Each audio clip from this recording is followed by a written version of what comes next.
Good evening, everyone. We'll call the meeting to order. Rebecca, would you please call the roll? Flournoy. Hallie. Yes. Anderson. Yes. Gandy. Yes. Rasmussen. Yes. Thompson. Yes. Hamilton. Yes. Well, Council, as we begin our meeting, our Fairfield Girls Trojans team is playing at the state. So we wish them well, and hopefully we end this meeting. We'll have some good news, but we'll move on and get through as quickly as we can anyway. First, Council, before we go to our consent agenda, are there any additions to this evening's agenda? Okay. If not, we'll move to consent agenda where we have approval of minutes from the February 12th Council meeting, approval of the February 9th payroll of $114,173.59, approval of the February 23rd payroll of $117,477.57, approval of the Beautification Commission minutes, Library Board minutes, and your January finance report. We also have a resolution of employment in Park and Recreation for Greg Scott, lifeguard, and claims in the amount of $129,519.71. Are there any questions regarding those consent agenda items? Not entertain a motion to approve. Move to approve. Moved by Hamilton, second by Thompson. Any discussion? Please call the roll. Hamilton. Yes. Thompson. Yes. Rasmussen. Yes. Anderson. Yes. Hallie. Yes. Gandy. Yes. Flournoy. Yes. Okay, thank you. Next, Council, will move to our resolutions and action items. And the first is consideration of approving plan specifications and the engineer's estimate for the Tyler Avenue extension. And I'd like to invite Matt from French Rentaker to give us the basics of what's in this and see if council has any questions for you before we open the public hearing. The Tyler Street Extension Project is approximately 800 feet of paving to the west, so it'll be directly south of the new traffic expansion out there. It also includes 600 feet of sanitary sewer and then 800 feet of water main. We plan on opening the bids March 8th at 11 o'clock for you guys to consider at your following council meeting. We've got a completion date established for September 30th of 2018. The probable cost is $348,000. So with that, as of this morning, we'd sent out 15 plan sets to different contractors. So there seems to be quite a bit of interest in it. So we look forward to some favorable bids. Great. Thank you, Matt. Any questions, council? Okay. If not, then we'll open the public hearing and ask if there's any comment on the plan specifications and estimate.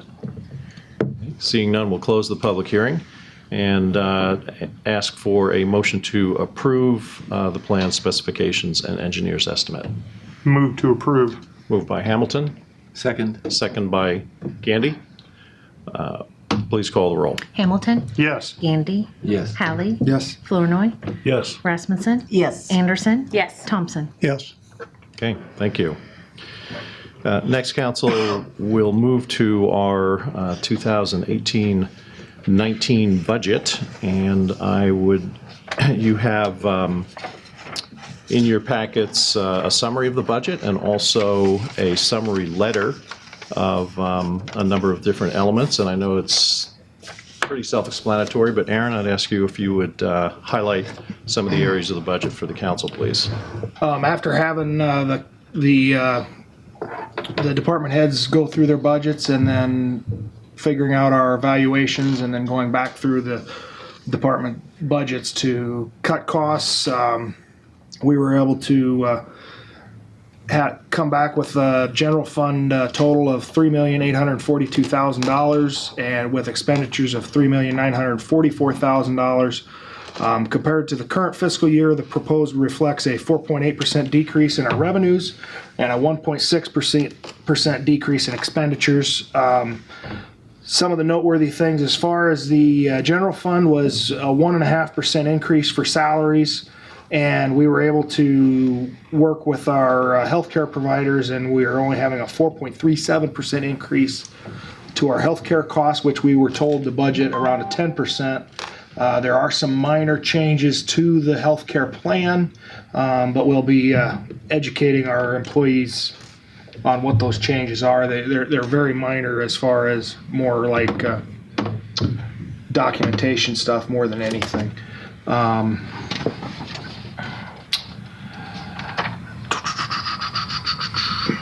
You mentioned a decrease in the debt service levy. We did lower our debt service levy. We did utilize some lost dollars for that. Our overall levy has gone down. We were able to lower our levy from $15.94 last year to $15.89 this year. So we were able to lower it 5 cents for the overall levy. It's not a lot, but we're still going in the right direction. We're working towards continuing to do that. So Good. I think 1584 to 1579. So it was keep actually holding the line is pretty good on that as well. So I'd like to take the time to thank the Ways and Means Committee, the city, or Rebecca with her first year doing the budget with the help of Joy, but Rebecca did a fantastic job. And then of course all of our department heads who we had to work together to make sure everything come together so that we are a balanced budget. Thank you. We know how much work goes into this, and again, thank you to the department heads and Rebecca and to Aaron also on your first budgets together. Chairman of Ways and Means, Tom, any other comments? No, I think Aaron pretty well covered it. They had it all under control this year. Made it go very easy. Great, very good. Okay, so at this point in time, I'd open the public hearing on the budget, and if there are any comments from the public. Okay, seeing none, we'll close the public hearing and ask for a motion to approve the 2018-19 budget. So moved. Moved by Thompson, Second. second by Rasmussen. Any discussion? Not, please call the roll. Thompson. Yes. Rasmussen. Yes. Hallie. Yes. Yes. Hamilton. Gandy. Yes. Flournoy. Yes. Anderson. Yes. Okay, thank you. Next, council, you'll recall that we did put out an RFP for solar projects on several city buildings. The library was to be considered separate at the request of the Library Foundation Board, and we do have a report and a proposal to move forward this evening. And Aaron, if you could fill us in on that, please. Last week, Thursday, we did receive a request for proposal from Ideal Energy for the library. If memory serves me, I think it's actually a little bit less than what it was initially. This proposal will not cost the city initially any dollars. The Library Foundation is actually going to front the money, and we are paying the Library Foundation back through the energy savings that we have over the 25-year term. At that point, yeah. So what's being That's what I've got. So what's being considered then is the purchase option with the Library Foundation funding.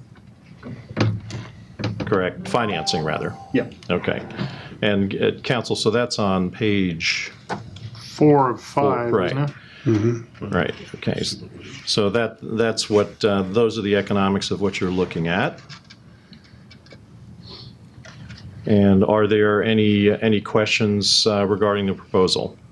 I think initially when you look at that, and we talked about this at the meeting we had, I mean, there's no doubt for the city itself, there's greater savings if we would come up with $137 or roughly $140,000 ourselves. That was a problem Right. initially to be able to do that. So that's where with the foundation board graciously said, well, hey, in the end it saves them some money. They'd be glad to do this. And so the payment we would make if it approved to the foundation board. It costs the city a little money to do that, but I guess it's staying in the community. It's the foundation that in the end will help the library also. Right. And the cumulative savings at the end of the period of time of 25 years is impressive, $210,980. So again, just to remind everyone that it's not only the clean energy option, but there is a great economic advantage as well. For a foundation member here, come to the microphone, Michael, make a comment. I'd just like to remind people that savings will continue. Yes. The lifespan of a solar system like this is easily 40 years, so you're going to get a lot of benefit from that. The Ideal Energy came up with an extremely competitive bid.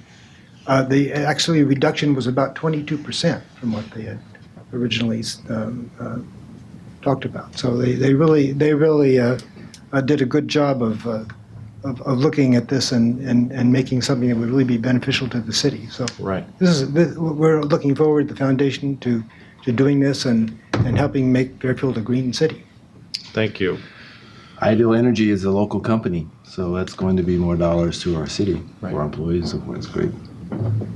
Absolutely. Okay. So council, you have before you a proposal for your approval. Entertain a motion to approve. I do have one other question. I noticed that there is a total inverter replacement in year 15 that's built into this. What exactly is that, and is that something that continues over another 15 years? We have to go through that process again, and how does that work? Explain that to me, please. Certainly. My name is Aurelian Windenberger, by the way. I work with Ideal Energy. So the inverter replacement, we project a total replacement at year 15. There's going to be multiple inverters on the array.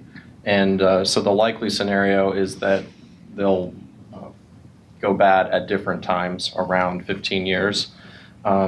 We do expect that pricing for inverters will continue to drop. And my expectation personally as well is that, the new inverter that we put on around 15 years, it'll be better than the one today, likely cheaper. And then if we're looking at needing to replace them again at 30 years, that is another additional cost, but it should again be significantly less expensive. And, the way technology is going, it's a good chance that in 30 years we'll be looking at something completely different. So it'll be a matter of whether the existing array, which has very little continued maintenance cost, is a better deal than putting on something that's brand new. Okay. The age of the array that's up there now, is there maintenance costs that are built into that yet? Or since we paid for that system out of funds from Alliant Energy and Hometown Rewards. We've just incurred maintenance costs with those arrays up to this point, and I'm not sure if there was any maintenance done or anything like that, but that array is becoming, 10 years? No. It's about 5 years? 2013. Okay. Yeah. Okay. 4.5. So, Yeah. all right, I wasn't sure how that worked, and I know that there's new tariffs on the horizon which could increase costs depending on when this would be done. Yeah, the main thing with the new tariffs is that they will, rather than increase costs, they decrease the potential benefits. So that's it's slightly less positive for the city either way, which is a good reason to move forward on this now. But yeah, just to clarify. Okay, thank you. Okay. Thank you. Any other questions, council? Okay. Entertain a motion to approve. Move to approve. Moved by Hamilton, Second? second by Gandy. Any discussion? Not, please call the roll. Hamilton, Yes. Gandy, Yes. Rasmussen, Yes. Anderson, Yes. Thompson, Yes. Flournoy, Yes. Hallie. Abstain. I work for Ideal Energy. Okay. Thank you. Next, council will move to our second reading of Ordinance 1162. And again, this is the contractor barricade policy. At this point, I'll ask council if you have received any feedback, or Darrell, if you received any feedback additional on that. Now we'll open the public hearing at this time and ask if there's any public comment on the second reading. Seeing none, we'll close the public hearing and ask for a motion to move from the second to the third reading. So moved. Moved by Gandy, Second. second by Hampton. Any discussion? If not, please call the roll. Gandy, Yes. Hamilton, Yes. Thompson, Yes. Flournoy, Yes. Anderson, Yes. Rasmussen, Yes. Hallie. Yes. Okay, thank you. Council, this next action, ordinance 1158, 1159, these, pardon me? 63. 63. Oh, I'm sorry, I missed one. Go on. I was thinking that was the, all right, so back on the first page. We'll go to ordinance 1163, and that is rezoning North 12th Street from A1 to R2. And this the property was described to the council at the last meeting. This was a property that had a fire. It was discovered that it was in an A1 zone, so it's just basically making this compatible and contiguous with the neighborhood that it's in. So open up a public hearing on this ordinance and ask if there's any public comment. Okay, seeing none, we'll close the public hearing and ask for a motion to move this from the second to the third reading. So moved. Moved by Anderson, Second. second by Hamilton. All those in favor signify by saying aye. Aye. All those opposed, the same sign. Okay, thank you. So next, council, the ordinances 1158 and 59, which essentially establish the revenue collection for the TIF districts in the urban renewal plan for both the West Industrial Urban Area and Lincoln Avenue. When we brought these before the council, we decided to move them expeditiously from through to. We suspended the rules on one of the readings. At the time, we had just 5 council members. It was brought to our attention by the bonding attorneys that we need 75% approval for these, and with 5, that puts us at about 71%. So we need to go back and reintroduce the third reading of these 2 ordinances. And we'll take 1158 first and open up a public hearing and ask if there's anyone who'd like to comment on the West Industrial Urban Renewal Plan. Okay, seeing none, we'll close the public hearing and ask for approval from the third and final reading. So moved. Moved by Thompson. Second. Second by Rasmussen. Discussion? Not all those in favor signify by saying aye. Aye. All those opposed, the same sign. Okay, motion passes with 7 votes.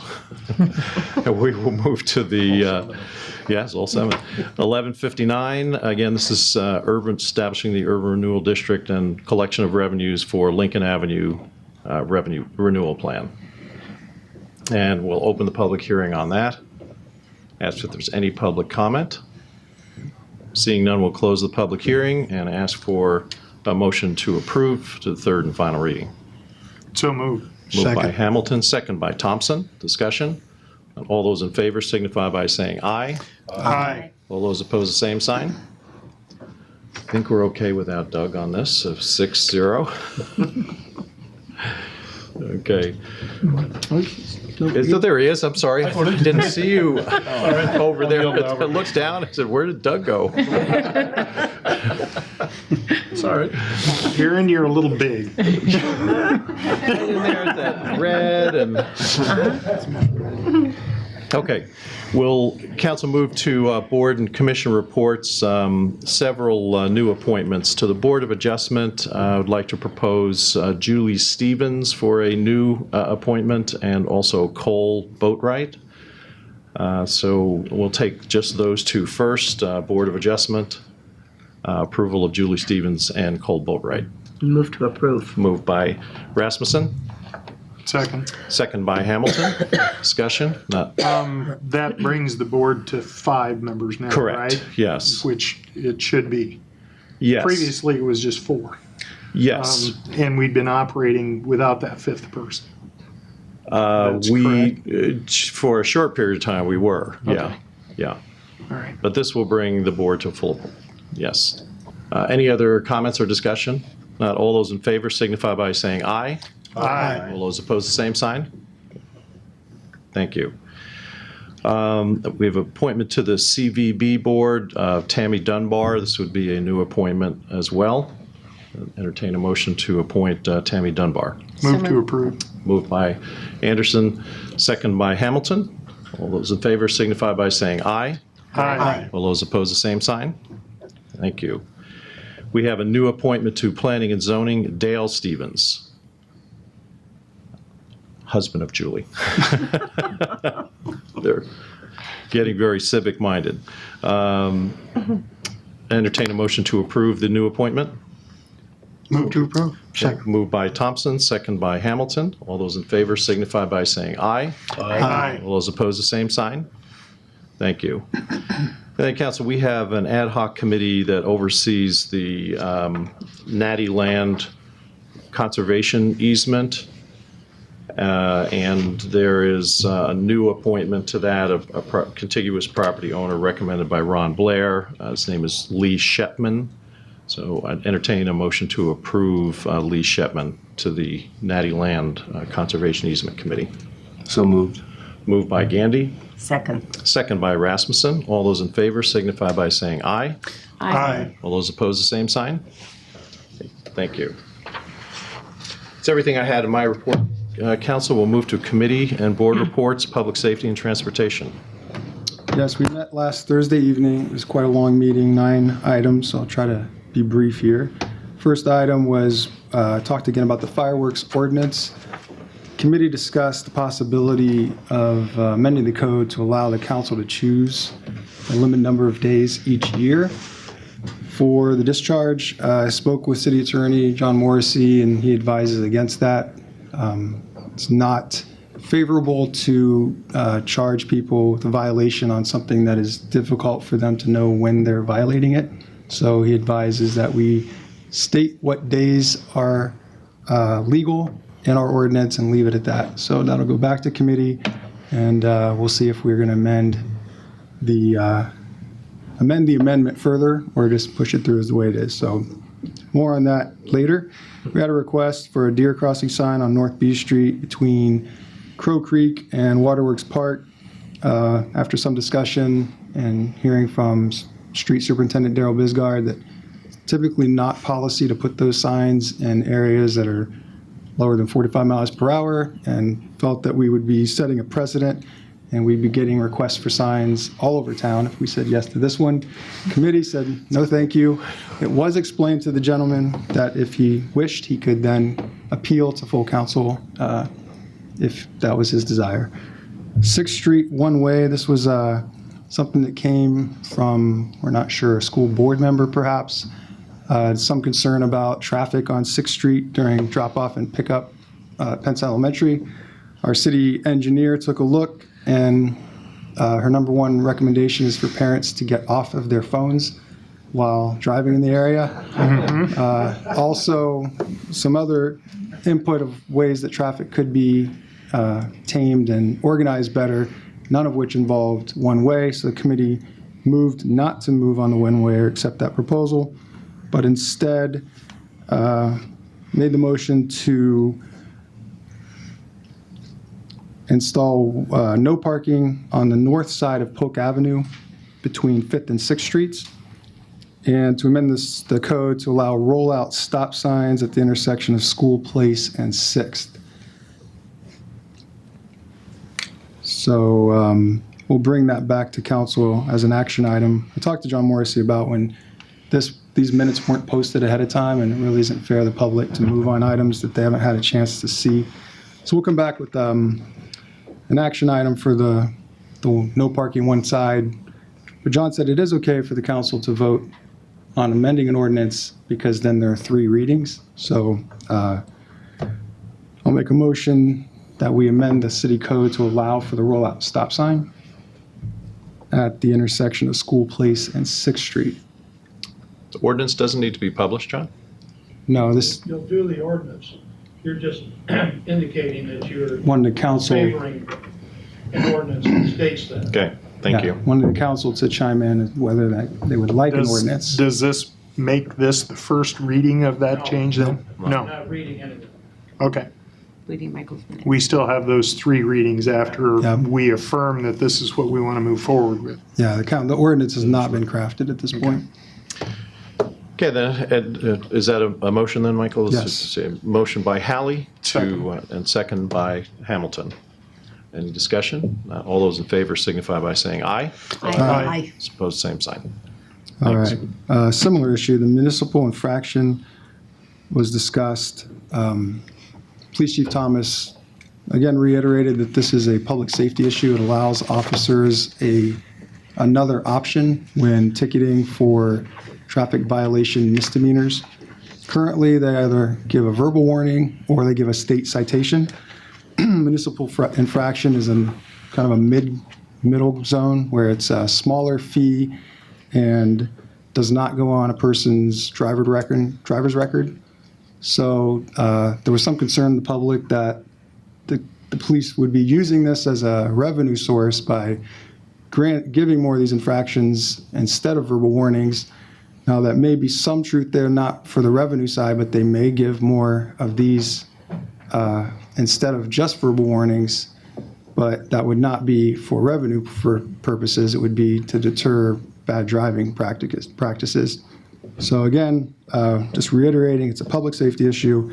Although these fees do stay with the city, at this point, when someone pays a state infraction, it goes to the state and a small portion comes back to the city. So you could consider that an added benefit.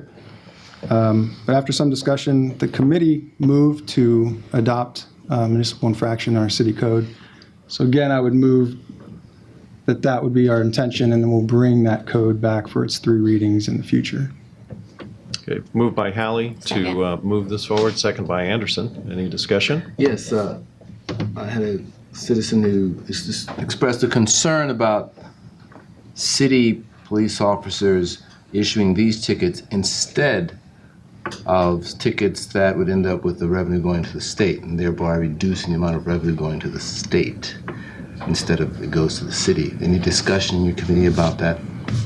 The state and legislation has put in place, I'd say, multiple policies over the last 10 years defunding cities. So this reverses that trend. And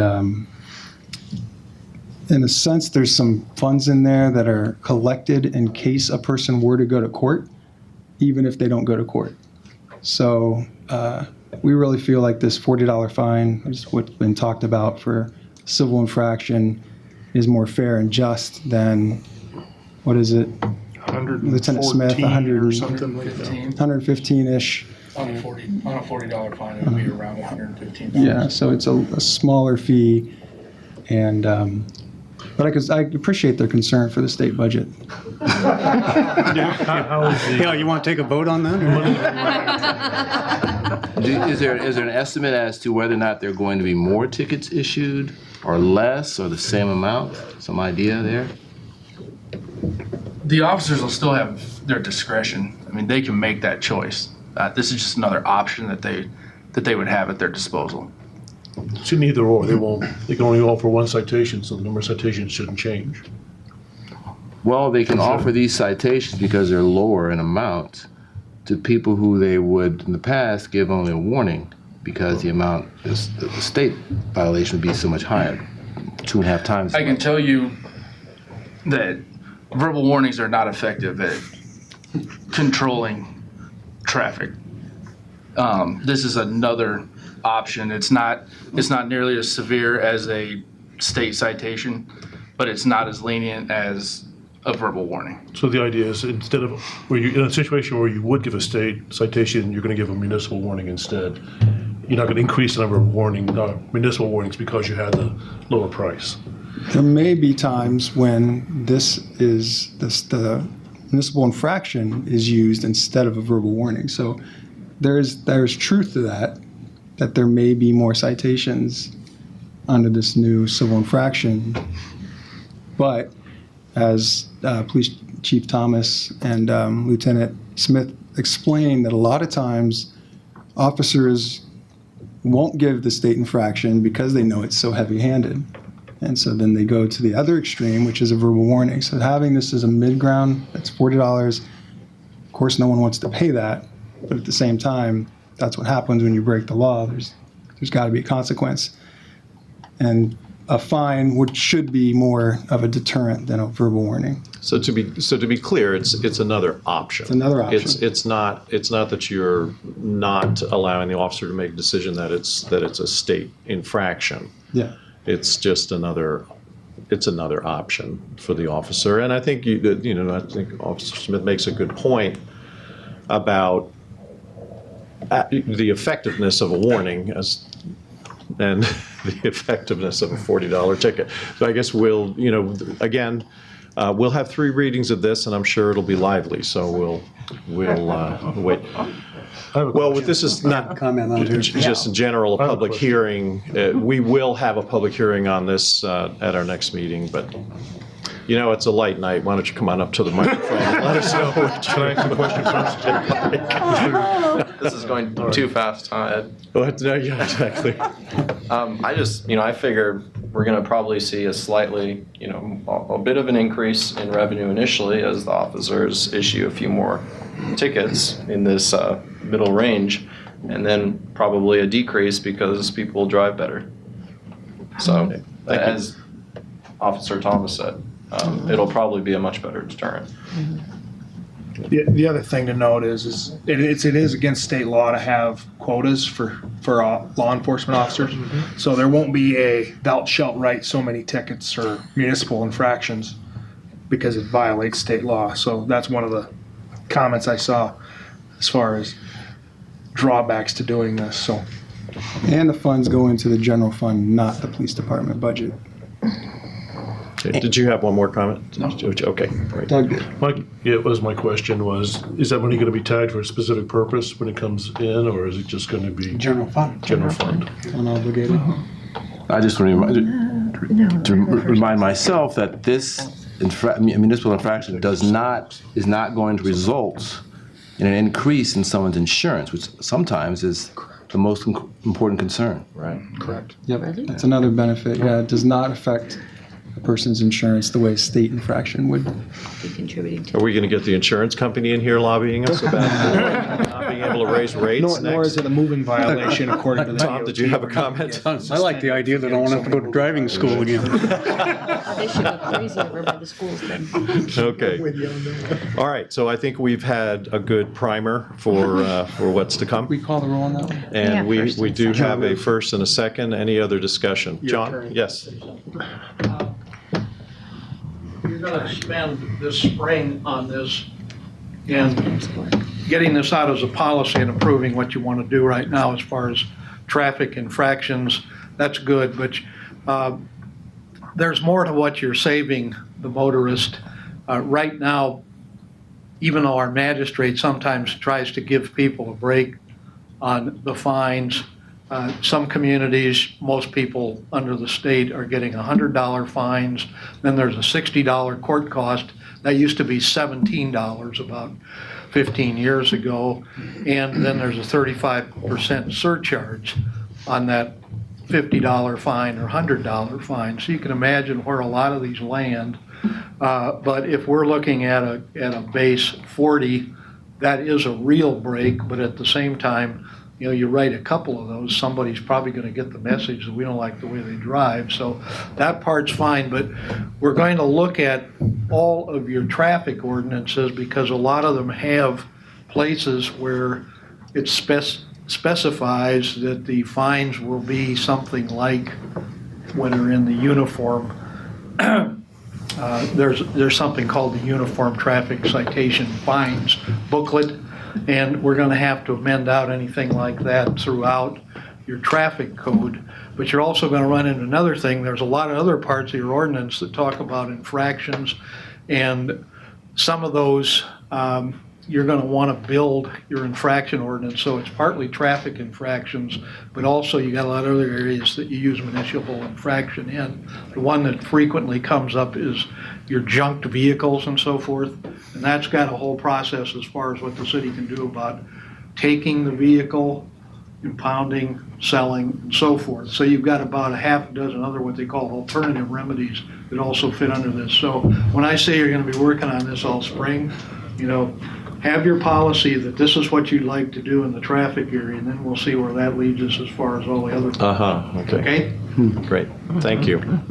I appreciate that. And just the one last point I was going to make is this can also be used as kind of a progressive step also. I mean, if you've received a $40 speeding ticket and then the next week you're stopped again, the officer may decide, okay, we're going full state here or some, so in other words, that's another step. Okay.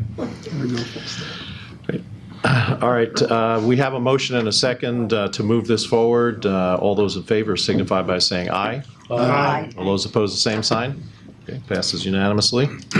All right, these next items will be much faster. Long-term municipal parking. Administrator Clausen, many years back, had an idea to add some long-term parking spaces in some of the municipal lots near the downtown. The idea was that would help out people who live downtown who needed a place to park while they were on a trip maybe, and maybe a few weeks so that they wouldn't their car wouldn't be towed for parking downtown. But it's not turned into that. It's turned into people who don't live downtown using these spots for months and months and maybe longer for various vehicles. So the committee decided to remove the long-term parking spots specifically at the municipal lot at the corner of North B and East Broadway. But again, this hasn't been published, so we'll bring that as an action item for next meeting.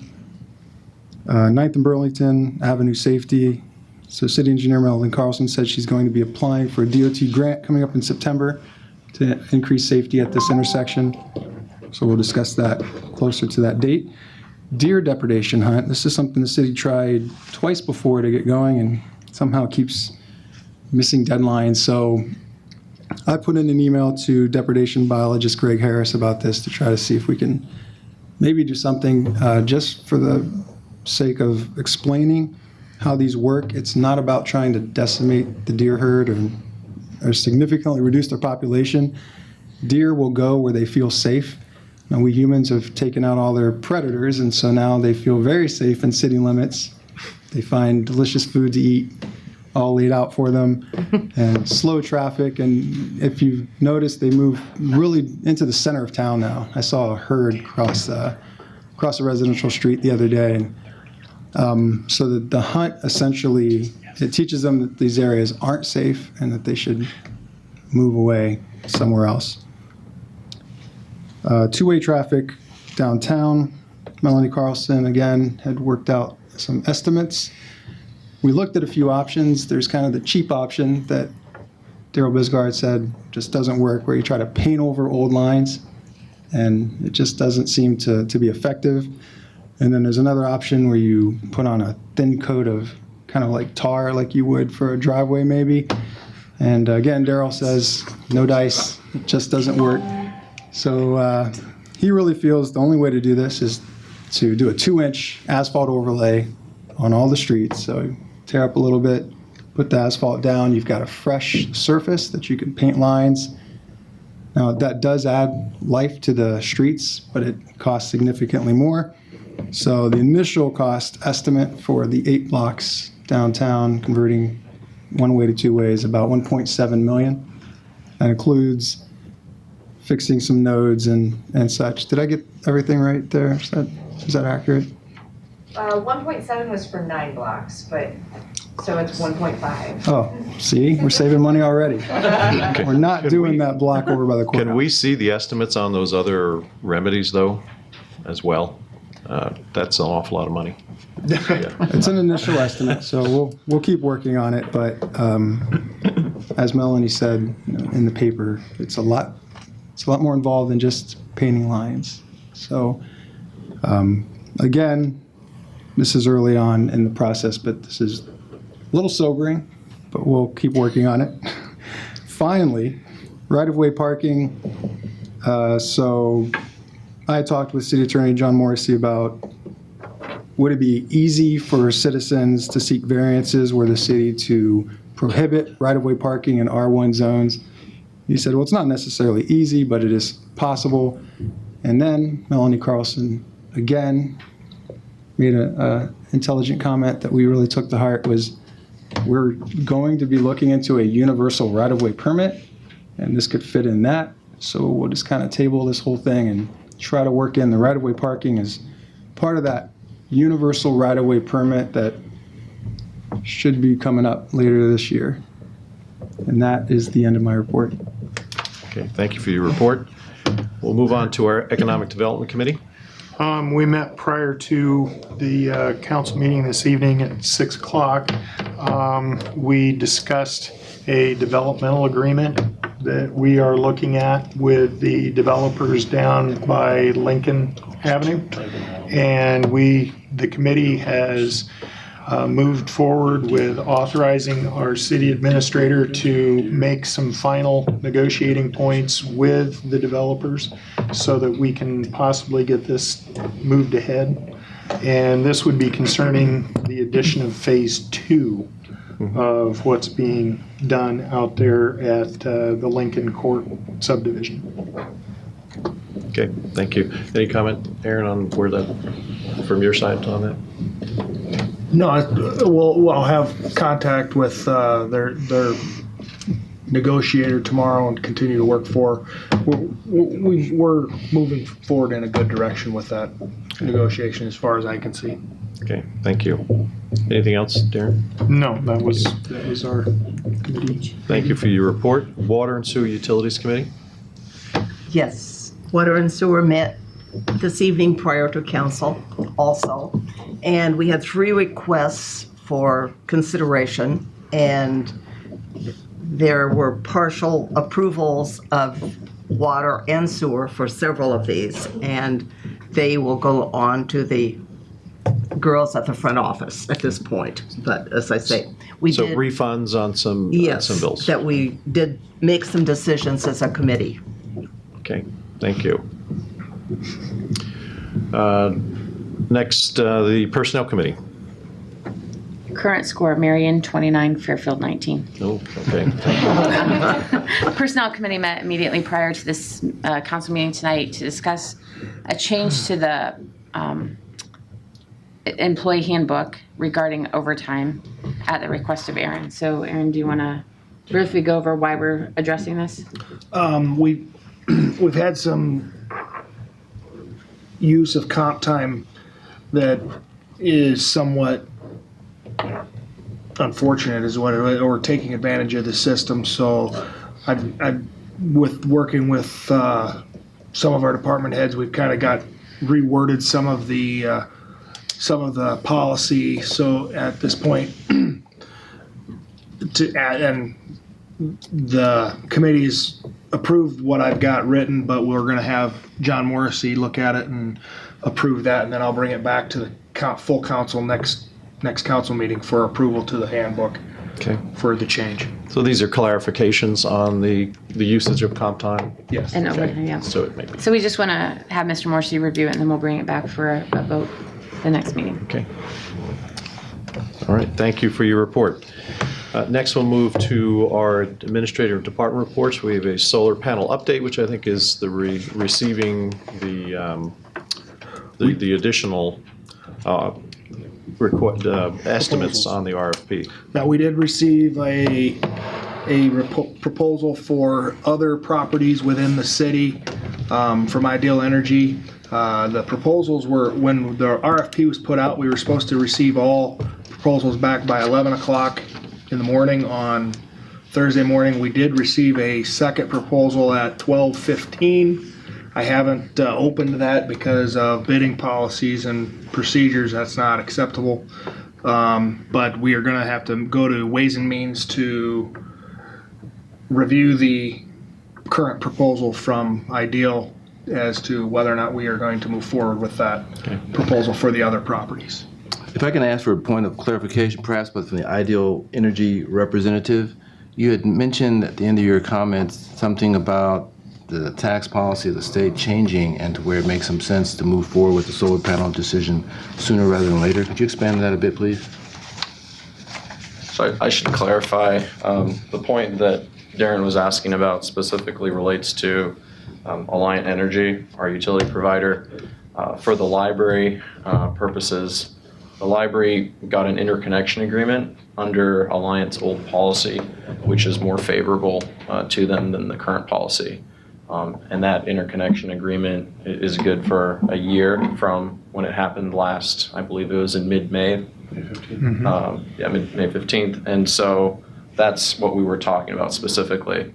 Now, your point about the state, the state has proposed multiple bills that are reduce the incentives for solar going forward.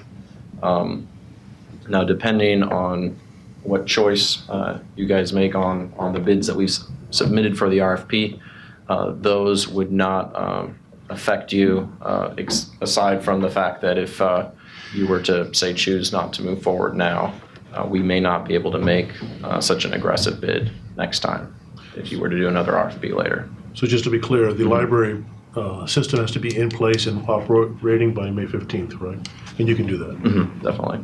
Because that's the question we had last fall. Yeah. Anything else? Thank you. Thank you. Any other business for the council?